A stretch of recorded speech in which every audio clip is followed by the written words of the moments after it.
I don't know if I'm actually going to post this video. I know it's not going to be just a minute long, but I have this thought that's like a splinter in my head and I have to get it out. I feel like if I see one more post online that essentially says, if you don't vote for whatever you're voting for Trump, I'm going to yeet my laptop. I I don't even know where to start. I guess I should start with the obvious. I'm not voting for Trump. I'm not a fan of Trump.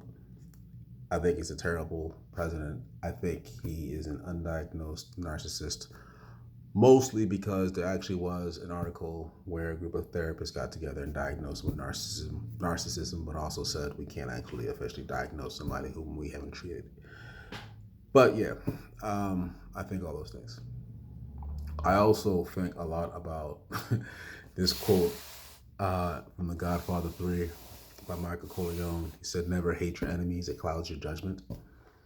And I felt like a lot of people hate Trump, and the judgment around him is cloudy because the thing that really strikes me really hard as a person, as a citizen, as a potential voter is that America made Trump. And focusing so much on getting Trump out of the office does not even address the issue. And I find that glaring. I don't know. I find that to be one of the leading reasons why I can barely tolerate the argument that a vote for any of these things is a vote for Trump, or not voting for this is voting for Trump. Um, like, to put it candidly, if America was a candidate, I wouldn't vote for America. Like, I don't, I, hmm,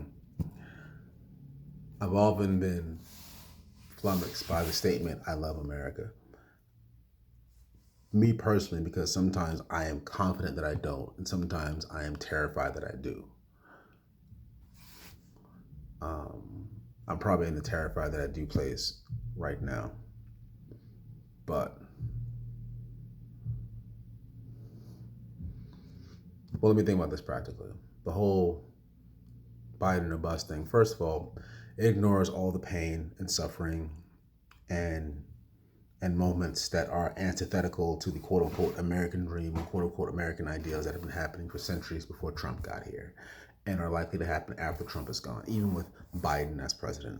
And so the whole argument about Biden or bust just seems to ignore that, seems to ignore all that suffering, all that pain. And I find that callous and reckless and not very motivational or inspirational.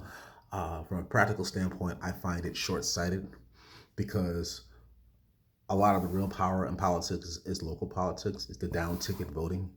And how do you motivate people to vote for their state senators or their state council people if your main tool is fear, is like fear Trump and vote for Biden, you know?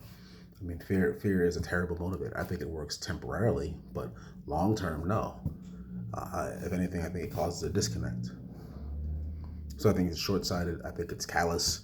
I think it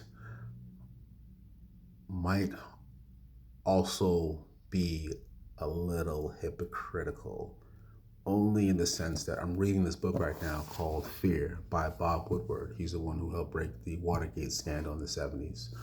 And there's a quote on the back cover from Trump where Trump basically says that fear is power.